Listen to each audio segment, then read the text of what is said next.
He married a stranger for money. She married him for revenge, but neither expected to fall in love, or that the truth would destroy everything they'd built together. Before we begin, I want to thank you for being part of Deep Stories. If you believe that people can change, that forgiveness is possible even after betrayal, hit that subscribe button right now. This is a story about revenge, redemption, and the unexpected power of love. Now let's begin.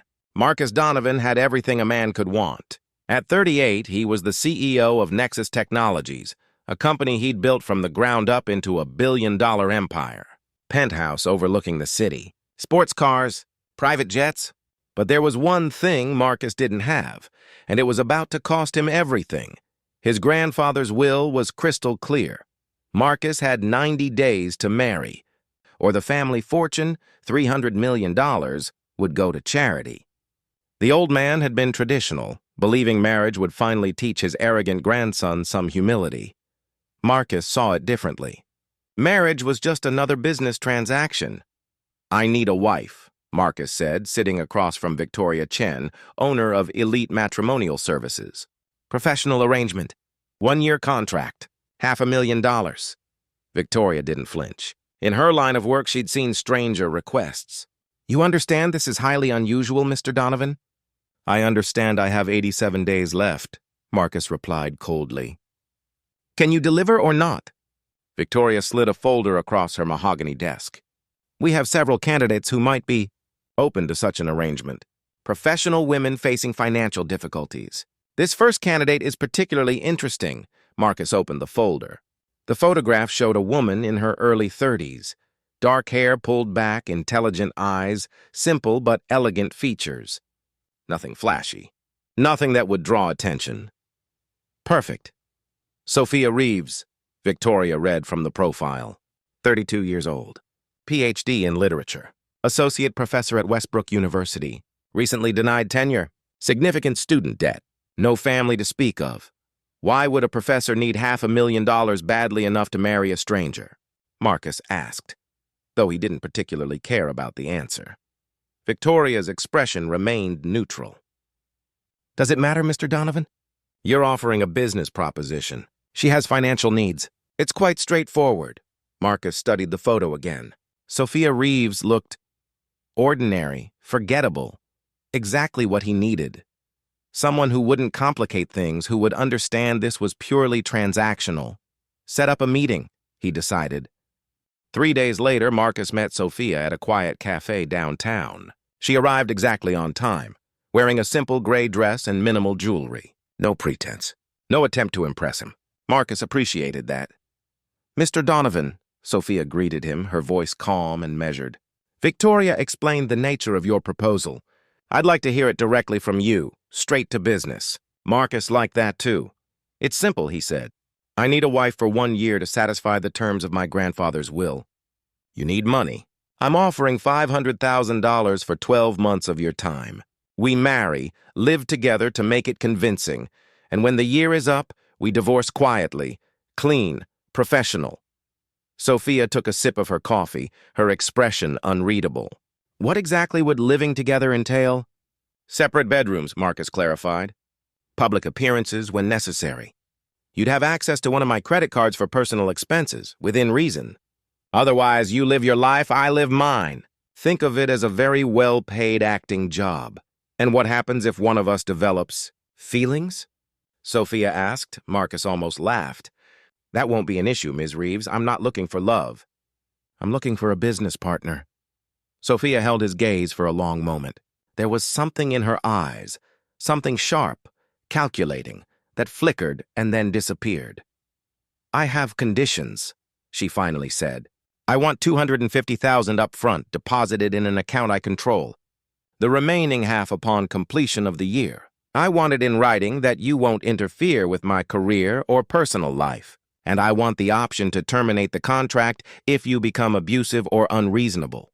"Done," Marcus agreed immediately. "My lawyers will draw up the paperwork. Can you be ready to marry within the week?" Sofia paused, then nodded slowly. "Yes, Mr. Donovan, I can be ready." They shook hands across the table. Marcus felt satisfied. This would be easy. A simple business transaction with a woman who clearly understood the terms. He had no idea that Sofia Reeves had been planning this moment for 2 years, that she'd carefully orchestrated their meeting, that she knew exactly who Marcus Donovan was and what he'd done to her father. The wedding was held 5 days later at City Hall. No guests, no flowers. Just Marcus, Sofia, 2 witnesses from Marcus's legal team, and a judge who rushed through the ceremony in less than 10 minutes. "I now pronounce you husband and wife," the judge announced without ceremony. Marcus didn't kiss his new bride. Sofia didn't seem to expect it. They signed the marriage certificate in silence. Mrs. Sofia Donovan, the document now read. It meant nothing to Marcus. Just ink on paper. "My driver will take you to the penthouse," Marcus told Sofia as they left the courthouse. "I have a meeting in Tokyo tomorrow. I'll be gone for a week. The staff knows you're coming. Make yourself comfortable." "Of course," Sofia replied, her voice even. "Safe travels, Mr. Donovan." "It's Marcus," he said. "We're married now. Might as well use first names." "Marcus," Sofia repeated, and something in the way she said his name, cold, deliberate, should have warned him. But Marcus was already thinking about his business meeting, about the inheritance now secured, about how smoothly everything had gone. He didn't notice the way Sofia watched him walk away, didn't see the steel in her eyes or the slight tremor in her hands as she climbed into the limousine alone. Sofia Reeves, now Sofia Donovan, had waited 2 years for this moment. 2 years since her father had died, destroyed by the man she'd just married. 2 years of planning, positioning herself perfectly, waiting for the opportunity she knew would come. And now, she was inside Marcus Donovan's life. Inside his home, inside his carefully constructed world. The revenge she'd been planning could finally begin. The penthouse was everything Sofia had expected. Cold, modern, expensive, and completely devoid of personality. Floor-to-ceiling windows overlooked the city. Minimalist furniture in blacks and grays. Abstract art on the walls that probably cost more than most people's houses. It looked like a hotel suite. A place to exist, not to live. Mrs. Donovan, the housekeeper, a woman in her 60s named Clara, greeted Sofia warmly. "Welcome home. Mr. Donovan left instructions for me to show you to your room and help you get settled." "Thank you, Clara," Sofia said, grateful for the kindness in the woman's eyes. "And please, call me Sofia." Clara led her through the massive penthouse to a bedroom on the opposite end from the master suite. It was large and comfortable, with its own bathroom and a small sitting area. "Nice, but clearly guest quarters." "Mr. Donovan thought you'd want your privacy," Clara explained, then added quietly, "I've worked for Mr. Donovan for 5 years. I don't ask questions, but if you need anything at all, you can trust me." Sofia understood what Clara was really saying, that she recognized this wasn't a normal marriage, and that she was offering an ally. "Thank you," Sofia said sincerely. "That means more than you know." Over the next week, Sofia settled into her strange new life. Marcus was in Tokyo, so she had the penthouse to herself. She explored carefully, noting everything. The study where Marcus worked late into the night. The home office filled with files and contracts. The complete absence of family photos or personal mementos. It was the life of a man who kept everyone at arm's length, who trusted no one, who built walls so high he'd forgotten what it was like to be human. Sofia had researched Marcus Donovan obsessively for 2 years. She knew his business history, his reputation for ruthless deal-making, his string of short-lived relationships with models and socialites who meant nothing to him. But being in his space, seeing how he lived, added dimensions she hadn't anticipated. This wasn't just an arrogant CEO. This was a man who'd armored himself so completely that he'd become a fortress, impenetrable and alone. For a moment, just a moment, Sofia felt something, almost like pity. Then she remembered her father. Thomas Reeves had been a brilliant engineer, Marcus's first business partner when they'd started Nexus Technologies 15 years ago. Thomas had developed the core technology, the innovation that made everything possible. But Marcus had controlled the business side, the contracts, the legal structures, and when the company started to take off, When investors started throwing money at them, Marcus had betrayed his partner. He'd used a legal loophole to force Thomas out, keeping the patents, the technology, the company, everything. Thomas had tried to fight it. Spent years in legal battles he couldn't afford. The stress destroyed his health. The shame destroyed his spirit. He died 5 years ago, broken and forgotten, while Marcus Donovan built an empire on stolen innovation. Sofia's mother had died when she was young. Her father was all she had, and Marcus Donovan had taken him from her just as surely as if he'd pulled a trigger.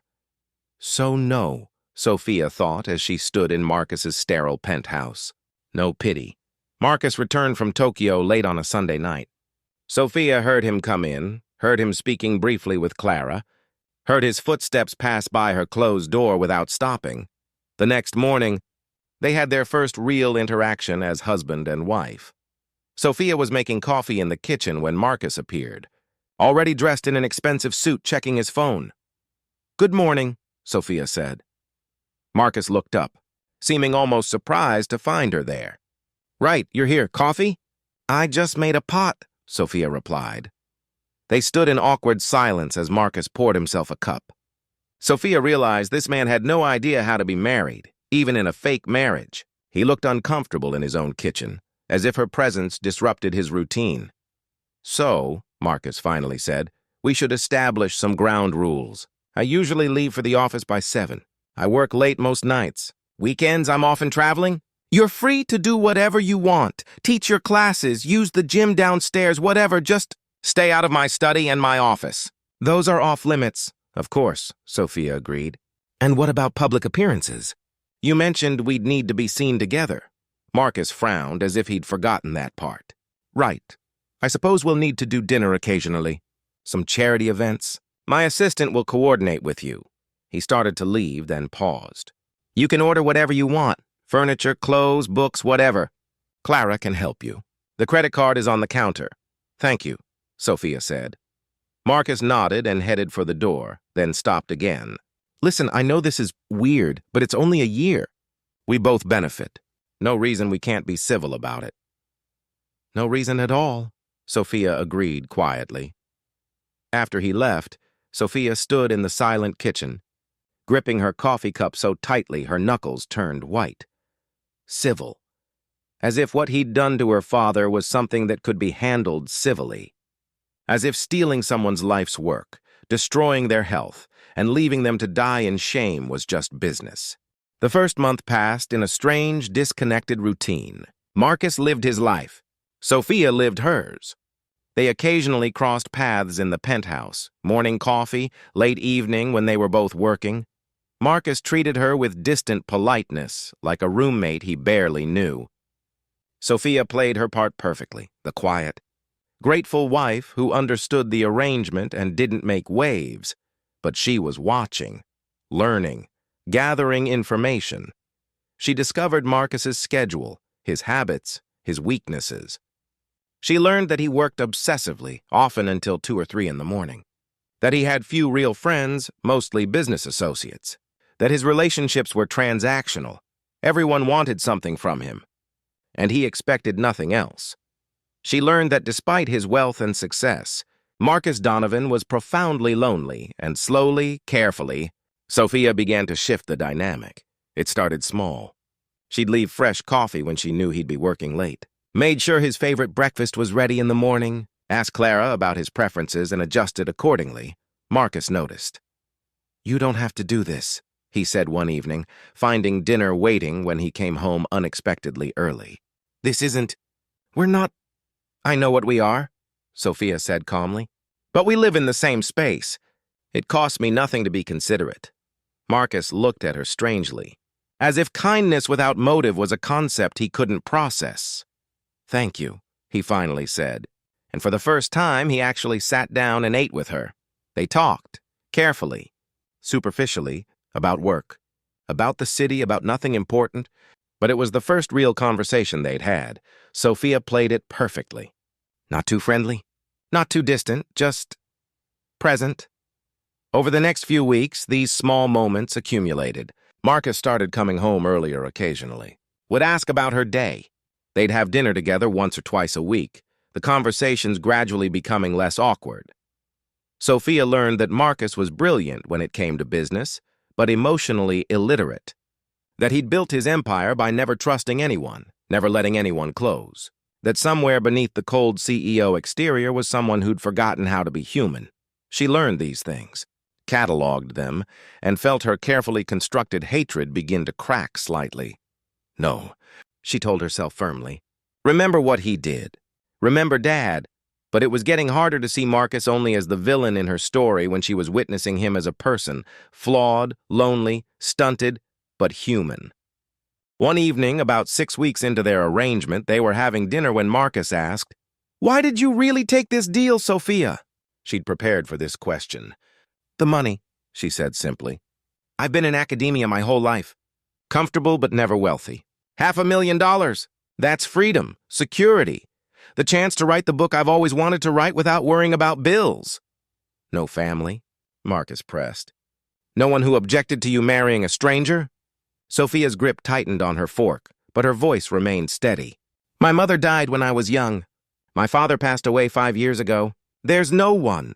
She watched carefully, but Marcus showed no recognition. Thomas Reeves meant nothing to him, just another forgotten casualty of his rise to power. "I'm sorry," Marcus said, and he seemed to mean it. "I lost my parents young, too. Car accident when I was 22. My grandfather raised me after that, but he was harsh, demanded excellence, saw any emotion as weakness. It was the most personal thing Marcus had ever shared with her. Is that why you're so—" Sofia paused, choosing her words carefully. "Controlled?" Marcus gave a bitter laugh. "Controlled. That's one word for it. My grandfather used to say, 'A man who lets people close is a man who gives them power to destroy him.'" "That sounds lonely," Sofia said quietly. "It's practical," Marcus countered. But something in his eyes suggested he knew she was right. That night, lying in bed in her separate room, Sofia felt something she hadn't expected. Doubt. Her plan was working perfectly. She was inside Marcus's life, gathering information, positioning herself for the moment when she'd reveal everything and watch his carefully constructed world collapse. But revenge was supposed to be simple, pure, righteous. Why? Then, did she feel like she was betraying herself every time she made Marcus smile? 3 months into their arrangement, something shifted. It happened gradually, almost imperceptibly. The way Marcus started asking Sofia's opinion on things, small at first, like restaurant choices or weekend plans, then bigger, like business decisions. "I'm considering acquiring this startup," Marcus said one evening, showing her a proposal on his tablet. "Tech looks promising, but the founders are young, inexperienced. What do you think?" Sofia was surprised he was asking. "Why do you want my opinion?" "I'm a literature professor, not a business analyst." "Exactly," Marcus said. "You see things differently. Everyone in my world thinks the same way. Profit margins, market share, ROI. You think about people, about whether something matters." Sofia studied the proposal. The technology was impressive, an educational platform designed to make learning accessible to underserved communities. The founders were passionate, idealistic. "I think," Sofia said carefully, "that sometimes the best investments aren't the ones that make the most money immediately. Sometimes they're the ones that make a difference." Marcus looked at her for a long moment. "That's very naive."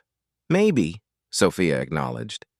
"But you asked what I thought, not what would maximize your profits." To her surprise, Marcus acquired the startup and kept the founders on, supporting their vision instead of gutting it for parts like he usually would. "This is your fault," he told Sofia later. "If this fails, I'm blaming you." But he was smiling when he said it. These moments accumulated. Marcus started coming home earlier. They'd have dinner together most nights now, conversations flowing more naturally. He'd tell her about his day, ask about her research, actually listen to her answers. One Saturday, Marcus surprised her. "I need to attend a charity gala tonight.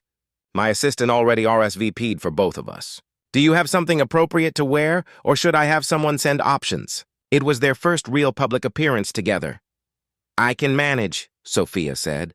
Though her wardrobe was decidedly academic, lots of cardigans and comfortable shoes, nothing suited for a high society event. 3 hours later, a team arrived at the penthouse: stylist, makeup artist, hair designer. Marcus had arranged everything. "You really didn't have to do this," Sofia protested as they fussed over her. "We need to look like a real couple," Marcus said practically. "That means you need to look like you belong at my side."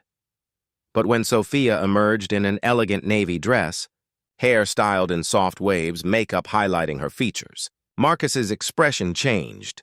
"You look," he started, then seemed to forget what he was saying. "Beautiful." "You look beautiful." Sofia felt something flutter in her chest, something dangerous that she quickly suppressed. "Thank you." At the gala, Sofia watched Marcus navigate the crowd. He was in his element here, charming, confident, working the room with practiced ease. But she noticed how shallow it all was, how transactional. Every conversation was a negotiation, every smile a calculated move. Mrs. Donovan, a woman in an expensive gown, approached. Claire Patterson, wife of one of Marcus's business rivals. Such a surprise to hear Marcus had married, and so quietly. "You must tell us all about it." Sofia recognized the probe for what it was: an attempt to find scandal, weakness, something to gossip about. "It was very private," Sofia said smoothly. "Marcus values his privacy, as I'm sure you understand. We prefer to keep our relationship between us." "How romantic," Claire said, her tone suggesting she thought it was anything but. "And what is it you do, dear?" "I teach literature at Westbrook University." "Oh." Claire's expression made clear what she thought of that. "How quaint." "I'm sure it must be quite an adjustment, going from a professor's salary to all this." The implication was clear. Sofia was a gold digger who'd trapped Marcus.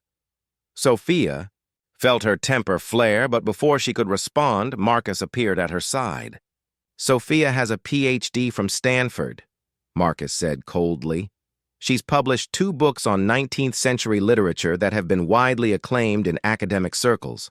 She's brilliant, accomplished, and frankly, Claire, more intellectually valuable than everyone in this room combined." Claire looked stunned. Marcus never defended anyone, never got personal. "Now, if you'll excuse us," Marcus continued, placing his hand on Sofia's lower back, "my wife and I have better conversations to attend to." He guided Sofia away, and she was acutely aware of his hand still resting against her back, warm through the fabric of her dress. "You didn't have to do that," Sofia said quietly.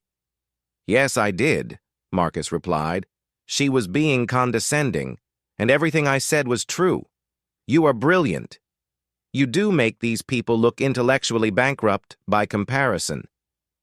Sofia looked up at him, and something in Marcus's eyes made her breath catch. This wasn't the cold CEO she'd married. This was someone else, someone protective, someone who actually cared what people thought about her. "Marcus," she started, but he was already pulling her toward the dance floor. "We should dance," he said. "People are watching. We need to look convincing." But as they moved together to the slow music, Sofia felt the lie in his words. This wasn't about looking convincing. Something had changed between them, something neither of them was ready to acknowledge. Marcus's hand was firm on her waist, their bodies close. Sofia could feel his heartbeat, see the pulse at his throat. His eyes, usually so guarded, were unreadable but intense. "Sofia," he said quietly, "this arrangement, it's working out better than I expected." "What do you mean?" Marcus hesitated, choosing his words carefully. "I thought this would be difficult, awkward, but you've made it easy, comfortable. I actually enjoy coming home now. Enjoy talking with you." Sofia's heart raced. This was dangerous territory. She'd gotten too close. Let him get too close. She needed to remember why she was here, what he'd done. But in this moment, with Marcus looking at her like she mattered, like she was more than just a contract, Sofia felt her carefully constructed walls beginning to crumble. "I enjoy it too," she admitted, and she meant it. The song ended, but they stood there for a moment longer than necessary before breaking apart. Over the next few weeks, the lines between their arrangement and something real continued to blur. Marcus started touching her more, casual touches, his hand on her back, brushing her arm when making a point, sitting close enough on the couch that their shoulders touched. He'd text her during the day, asking her opinion on random things, sharing jokes, just connecting. He brought her coffee in bed on Sunday mornings, started planning weekend activities, museums, concerts, restaurants, things he never would have done before, and Sofia found herself responding, leaning into these moments, forgetting to maintain her distance. One evening, they were cooking together, an activity that had become a comfortable routine. Marcus was surprisingly competent in the kitchen when he tried, though he needed guidance. "No, not like that," Sofia laughed, taking the knife from his hands. "You're going to lose a finger." "Here," she positioned herself behind him, guiding his hands. "Like this, see?" Marcus turned his head, and suddenly they were very close, Sofia's arms still around him, their faces inches apart. "Sofia," Marcus said, his voice rough. "I think we should talk about what?" Sofia asked, even though she knew exactly what he meant. "About us. About what this is becoming." Sofia's heart pounded. This was it, the moment where everything could change, where her plan could fall apart completely, or where she could admit the truth, that somewhere along the way, she'd stopped playing a role. That her feelings for Marcus had become real, but before she could respond, Marcus's phone rang, a business emergency that couldn't wait. "I'm sorry," he said, frustration clear in his voice. "I have to take this. Can we finish this conversation later?" "Of course," Sofia said, stepping back, grateful for the reprieve. After Marcus left to handle his crisis, Sofia sat alone in the kitchen, her hands shaking. What was she doing? She'd come here for revenge, to make Marcus pay for what he'd done to her father. She'd planned this for 2 years, positioned herself perfectly, gained his trust, and now she was falling for him, actually falling for the man who'd destroyed her family. Sofia pulled out her phone and opened the hidden folder. Photos of her father, smiling and healthy before Marcus Donovan entered his life. Articles about the lawsuit. Her father's final letter, written weeks before his death, talking about betrayal and broken trust. "Remember," Sofia whispered to herself. "Remember why you're here." But even as she said it, she knew it was too late. She'd crossed a line she couldn't uncross. And soon, very soon, she'd have to make a choice between the revenge she'd planned and the unexpected love she'd found. It happened on a Tuesday evening, exactly 4 months into their arrangement. Marcus came home early, which had become more common. He found Sofia in his study, the room he'd explicitly told her was off limits. She was standing at his desk, holding a file folder, her face pale. "Sofia?" Marcus's voice was confused, not yet angry. "What are you doing in here?" Sofia looked up, and Marcus saw something in her expression he'd never seen before. Anguish, guilt, and something else. Something like hatred. "Thomas Reeves," Sofia said quietly. "Do you remember that name?" Marcus frowned, searching his memory. Maybe? I'd have to check. Why?" 15 years ago," Sofia continued, her voice shaking slightly, "Thomas Reeves was your business partner. He developed the core technology for Nexus Technologies. Your company was built on his innovation." Recognition dawned on Marcus's face, followed quickly by wariness. "That was a long time ago. A business dispute. It was resolved legally." "You stole his work," Sofia said, her voice rising. "You used legal loopholes to force him out, kept the patents he'd developed, built your empire on his stolen innovation. And when he tried to fight you, when he spent years in legal battles he couldn't afford, you destroyed him?" Marcus's expression hardened. "This is business, Sofia. Partnerships dissolve. It happens." "Everything I did was legal." "Legal," Sofia repeated bitterly. "That's your defense? That you technically followed the law while morally destroying someone?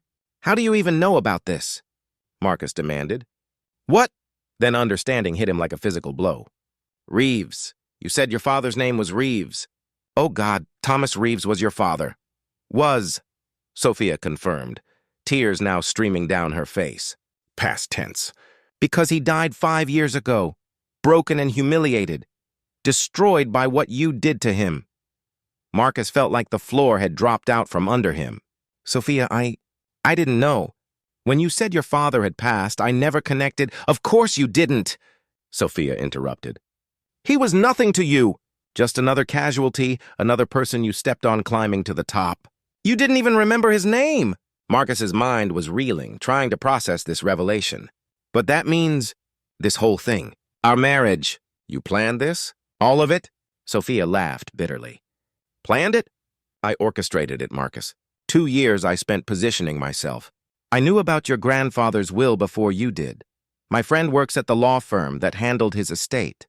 I made sure Elite Matrimonial Services had my profile ready. I knew you'd need someone forgettable, someone who wouldn't complicate your life. So I became that person. But why? Marcus asked, though he already knew the answer. What was your endgame? What were you planning to do? Sofia held up the folder she'd been holding. This, your business records. Files on every questionable deal, every person you've crushed, every legal loophole you've exploited. I've been copying everything, building a case. I was going to take this to the media, to regulatory agencies, to every person you've ever wronged. I was going to destroy your company, your reputation, everything you built on my father's stolen work. So do it, Marcus said quietly. If that's what you came here to do, then do it. Sofia stared at him, surprised by his calm reaction. What? You're right, Marcus said, his voice hollow. About all of it. I did force your father out. I did use legal technicalities to steal his work. I was 23, ambitious, ruthless. I told myself it was just business, that he'd have done the same to me if positions were reversed. But that was a lie I told myself to justify what I knew was wrong. He moved to sit on the edge of his desk, suddenly looking exhausted. I remember Thomas. He was brilliant, kind, he trusted me, and I betrayed that trust because I wanted success more than I wanted to be a good person. So you admit it? Sofia said. I admit all of it, Marcus replied. And I can't change it. I can't bring your father back. I can't undo 15 years of building an empire on stolen innovation. But I can tell you that I'm sorry, even though I know that means nothing. Sofia felt her anger warring with something else, the part of her that had fallen for this man, the part that wanted to believe he could be better. Why didn't you recognize my name? She asked. Why didn't you make the connection? Your father's name was Thomas Reeves. His daughter was Sophie, not Sofia. And you said your mother died young. But I remember Thomas mentioning his wife. I guess I just never connected the dots. You changed your name? After my father died, Sofia confirmed. Sophie Reeves was too painful.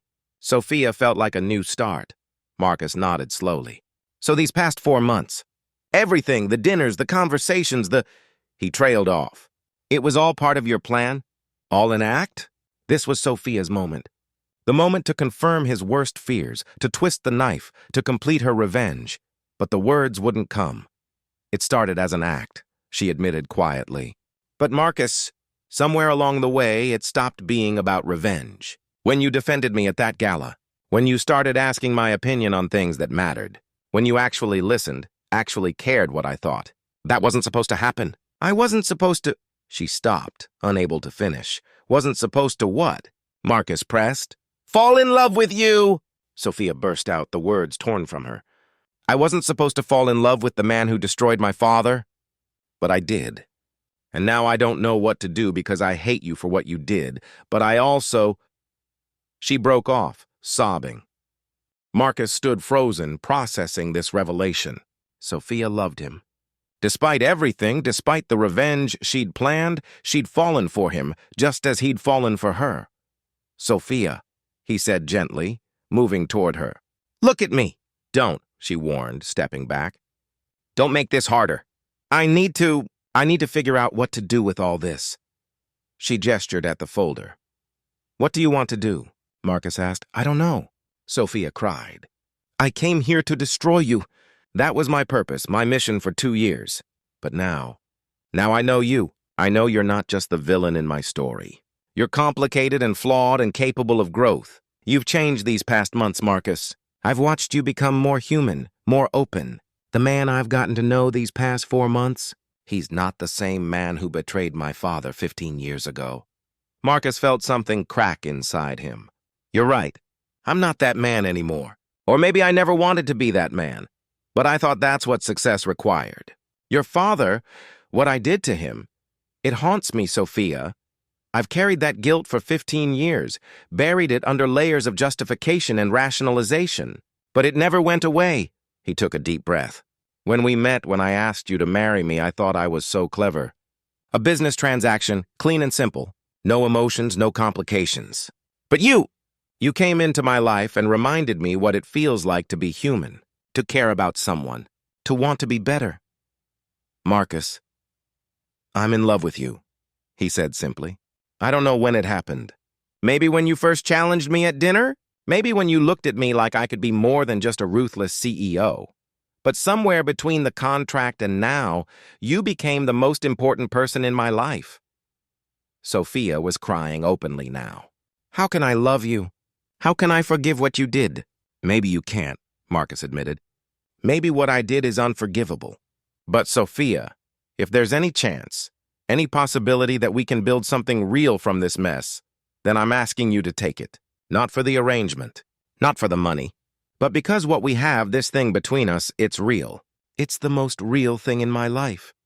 Sofia looked at the folder in her hands, her revenge, everything she'd worked for. Then she looked at Marcus, seeing the man he'd become, the man he was still becoming. I can't just forgive you, she said finally. What you did, it destroyed my father. That doesn't just go away because I have feelings for you. I know, Marcus said. And I'm not asking you to forget or pretend it didn't happen. But maybe we can find a way forward that honors your father's memory. That makes something good come from all this pain. How? Sofia asked desperately. Marcus thought for a moment. The company, Nexus Technologies. It was built on your father's innovation. What if we made it into something he'd be proud of? What if we used our resources to do actual good, fund education, support innovation, help people like your father who have brilliant ideas but no resources? That doesn't bring him back, Sofia pointed out. No, Marcus agreed. Nothing can do that. But maybe it's a start. And Sofia, if you want to go to the media with those files, if you want to destroy me, I won't fight you. I'll even help you. I'll publicly acknowledge what I did, face whatever consequences come. Because you deserve justice for your father. And because I love you enough to lose everything if that's what you need. Sofia stared at him, searching his face for any sign of manipulation, any hint that this was just another calculated move. But all she saw was raw honesty and pain.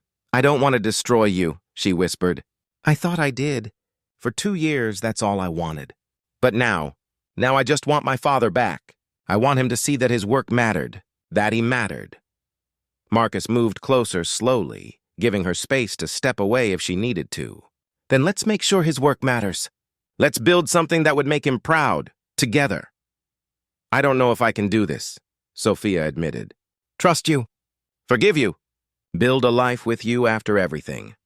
I don't know if you can either, Marcus said honestly. But Sofia, these past 4 months have been the best of my life. Not because of the arrangement, but because of you. Because you made me want to be better. And if there's even a chance, stop, Sofia interrupted. Just stop talking for a minute. She stood there, torn between the revenge she'd planned and the love she'd found. Between honoring her father's memory and building her own future. Between justice and forgiveness. Finally, she set the folder down on Marcus's desk. I'm not ready to forgive you, she said carefully. I may never be completely ready. What you did to my father, that's a wound that will take time to heal if it ever fully does. Marcus nodded, not arguing. But, Sofia continued, I also can't ignore what's happened between us. The man I've gotten to know these past months, he's not perfect. He's still arrogant sometimes, still too focused on business, still learning how to be emotionally available. But he's trying. He's growing. And I think I need to give that man a chance. What does that mean? Marcus asked carefully. It means we start over, Sofia said. No more contracts. No more arrangements. No more fake marriage. If we're going to do this, really do this, then it has to be real. Honest. Even when the truth is hard. I want that, Marcus said immediately. More than anything. It also means you make things right, Sofia continued, her voice firmer now. With my father's legacy. With the company.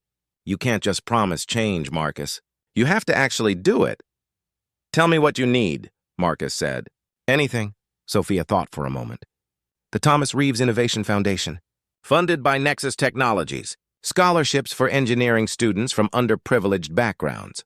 Grants for independent inventors who can't afford legal protection. Support for people like my father who have brilliant ideas but no resources. And his name, everywhere. On buildings, on programs, on every piece of literature.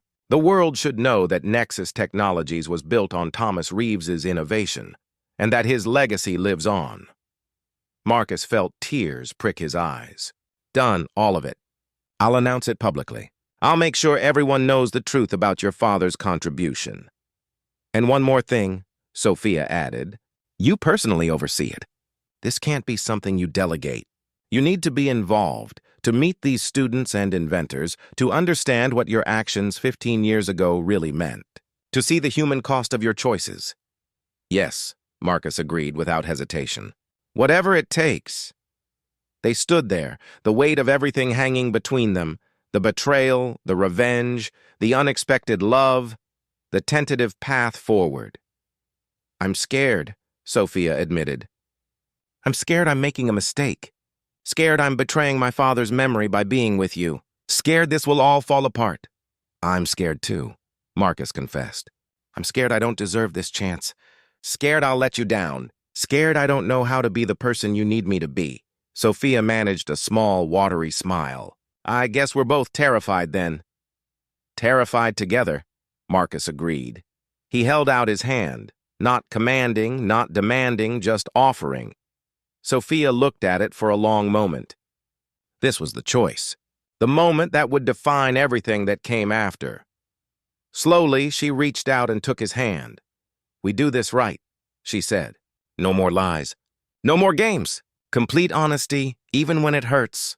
Agreed, Marcus said. Complete honesty. They left that night, barely packing, both needing to escape the weight of the revelations.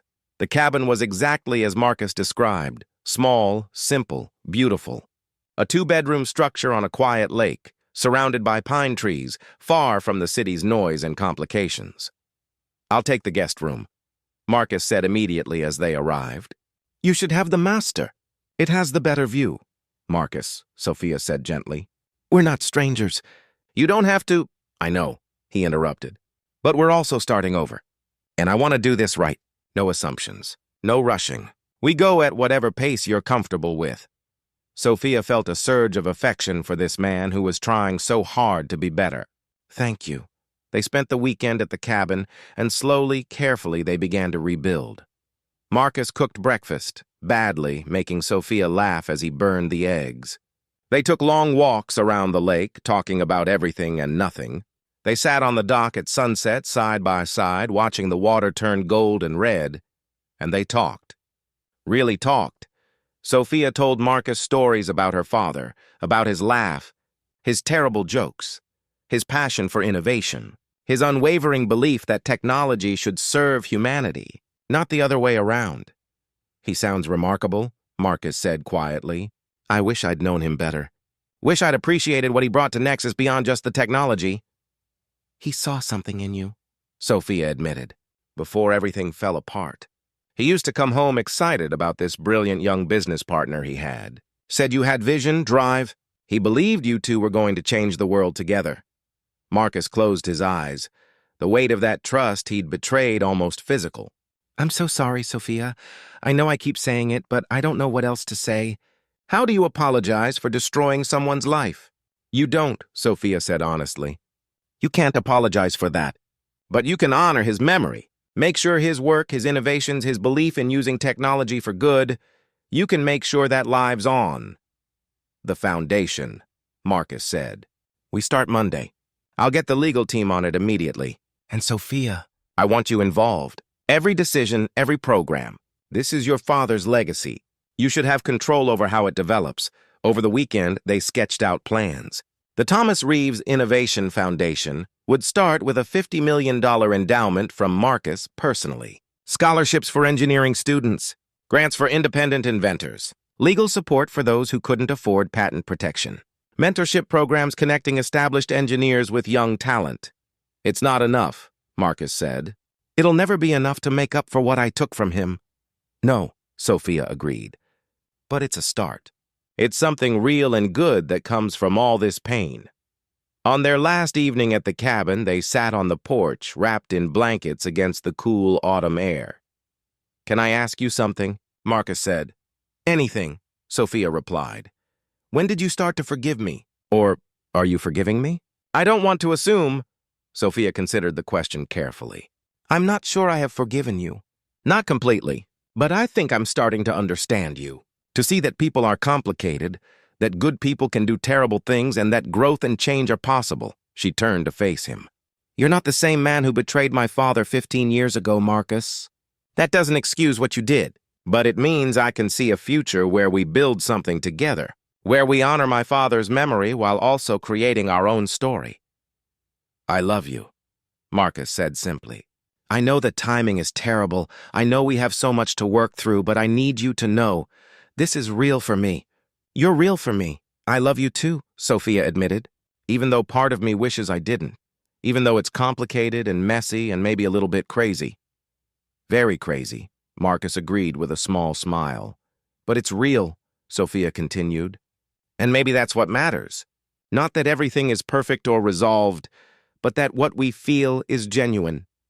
Marcus reached for her hand. So where do we go from here? We go home, Sofia said. Back to the city, back to reality. And we build something real. No more contracts, no more arrangements. Just us, figuring it out day by day. Together, Marcus added. Together, Sofia confirmed. They returned to the city on Sunday evening, and true to his word, Marcus immediately set things in motion. Monday morning, he called an emergency board meeting. I have an announcement, Marcus told his executives and board members. 15 years ago, Nexus Technologies was founded on innovation developed by Thomas Reeves.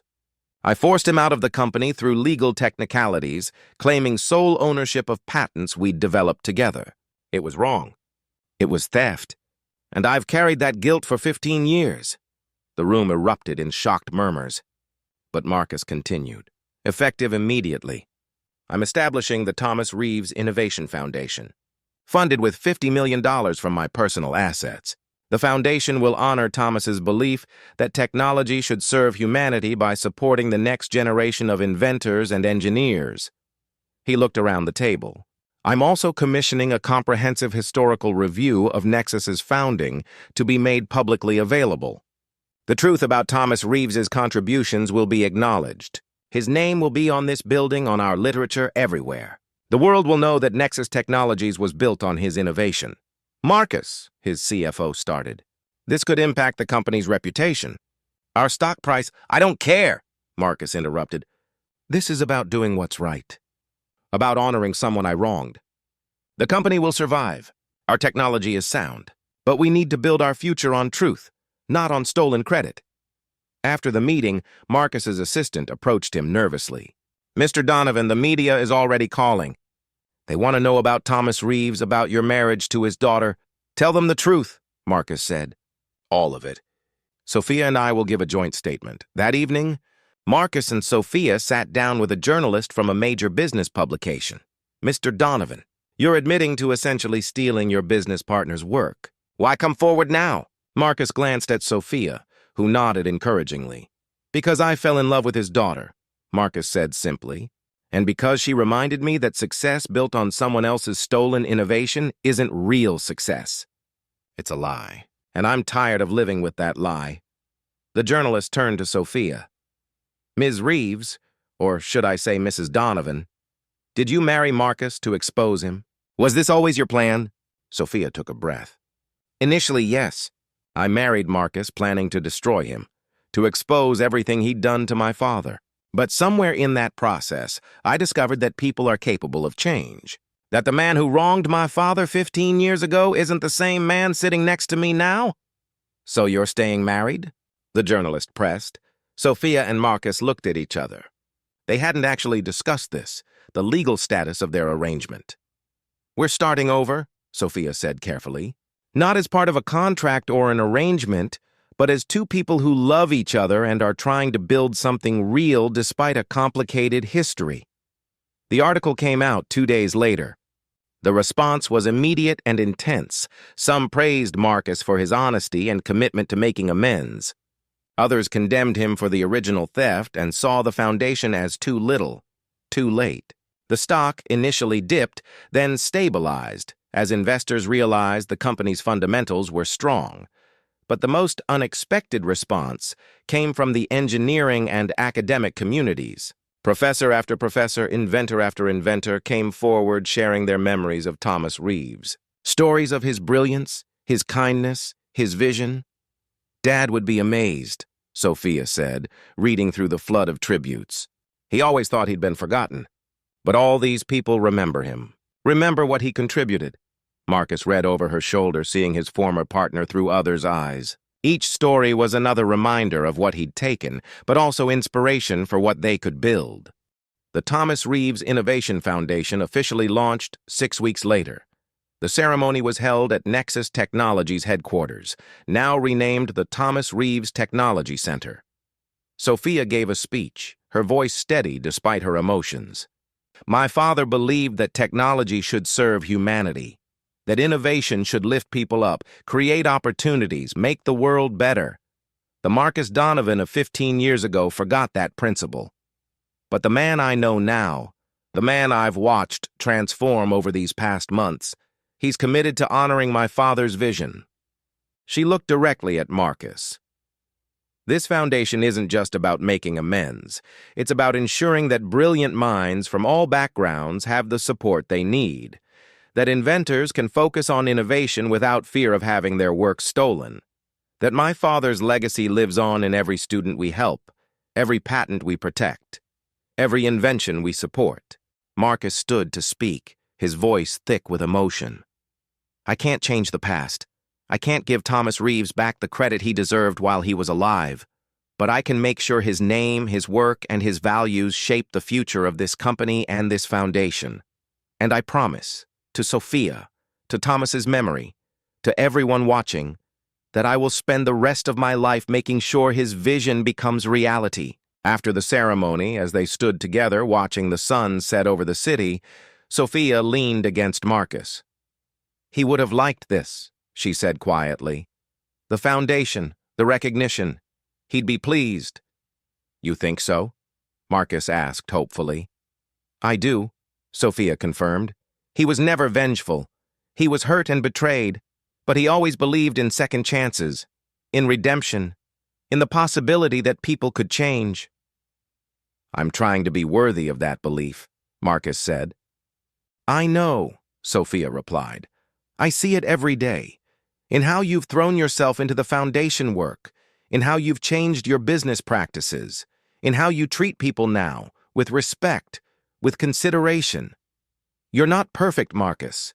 You still have moments where the old arrogance surfaces, but you're genuinely trying to be better. Because of you, Marcus said. You made me want to be better. Sofia shook her head. No. I showed you who you could be, but the choice to change, that was all you. They stood in comfortable silence for a moment before Marcus spoke again. I need to ask you something. Our marriage, it started as a contract, but that contract ended months ago. We've been together since then because we choose to be, but legally. Sofia, I want to do this right. I want to marry you again. Really marry you. Not for an inheritance or a contract, but because I love you and I want to build a life with you. He pulled out a small box, not the flashy, expensive ring he would have chosen a year ago, but something simpler, more meaningful, a sapphire surrounded by small diamonds. It was my mother's, Marcus explained, the only thing of hers I kept. She was the last person I truly loved before you. I'd be honored if you'd wear it. Sofia felt tears streaming down her face. Marcus, I know we still have work to do, Marcus continued. I know trust is something I have to keep earning. But Sofia, I want to spend the rest of my life earning it. I want to wake up next to you every morning. I want to build the foundation together. I want to have kids someday and tell them about their grandfather, Thomas Reeves, and make sure they understand that brilliance and kindness matter more than success. Yes, Sofia whispered. Yes, Marcus repeated, not quite believing.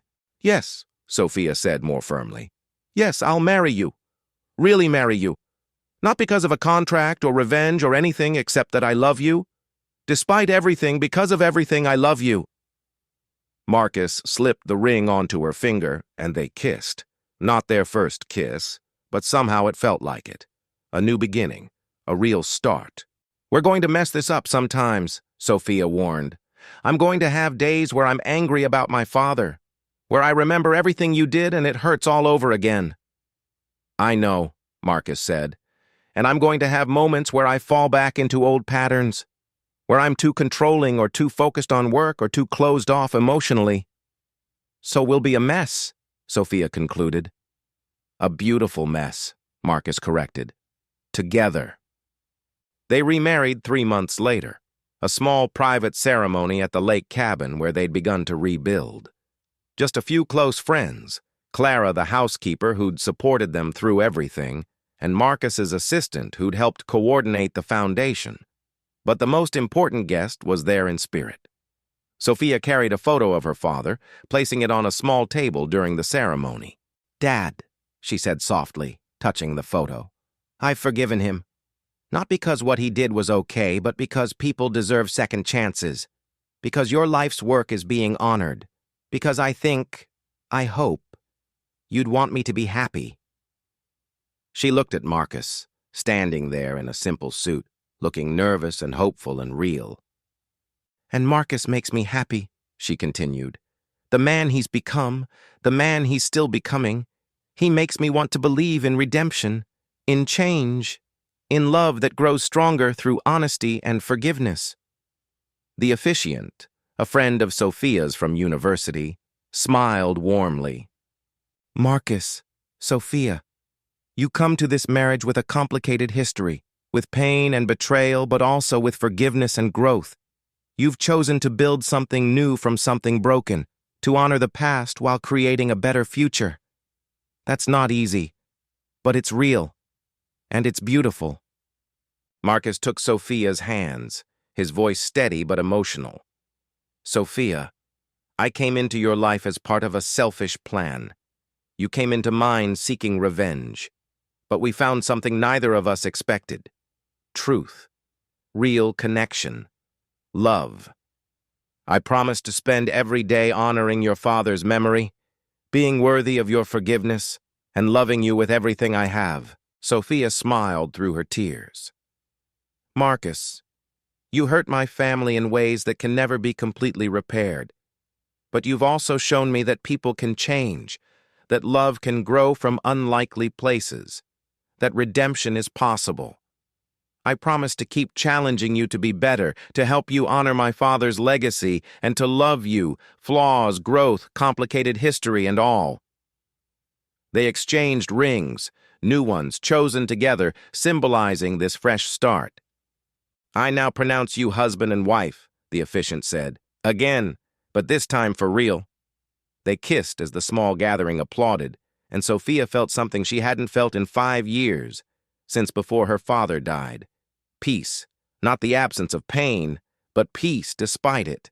Peace that comes from honesty, from forgiveness earned and given, from building something meaningful from the wreckage. As they walked back down the aisle together, Marcus whispered, "Thank you." "For what?" Sofia asked. "For giving me a second chance," Marcus said. "For seeing who I could be, not just who I was. For making me want to be better." "Thank you," Sofia replied. "For being willing to change. For honoring my father. For loving me enough to face your past honestly."